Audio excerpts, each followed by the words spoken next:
साथीहरू यो बहिनी के भन्छ हेर्नु है, न्यायालयप्रति यिनको कति असन्तुष्ट रहेछ हेर्नु त। न्यायालयले गरेको यो ज्यादतीप्रति बहिनीको व्यङ्ग्य प्रहार छ है साथीहरू। ल हेर्नुहोस् है। सम्मानीय न्यायाधीशज्यू विनोद शर्माज्यू र अर्को हाम्रो न्यायाधीश हुनुहुन्छ सुनिल कुमार पोखरेलज्यू। तपाईहरू दुईजना नै हो होइन जसले चाहिँ हाम्रो भाइ बहिनीहरूको हत्याराहरूलाई छुटाइदिनु भयो। ठिकै छ, तपाईहरूको आँखामा साँच्चीकै पट्टी नै बाँधिएको रहेछ। तपाईहरूको न्यायालयमा अँध्यारो छाएको रहेछ। तपाईहरूको न्यायालयमा न्याय हेर्न अन्याय हुँदो रहेछ।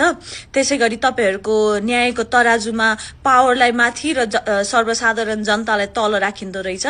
त्यसै गरी तपाईहरूले उहाँहरूलाई के भन्छ अब छोडिदिनु भएको छ, सफाई दिनुभएको छ होइन। ठिकै छ, तपाईहरूलाई लाग्यो होला उनीहरू हत्यारा होइन, हाम्रो दुःख तपाईँहरूले बुझ्नु भएन। तपाईँहरूले अब थाहा भइ तपाईँहरूले पावर चुज गर्नुभयो।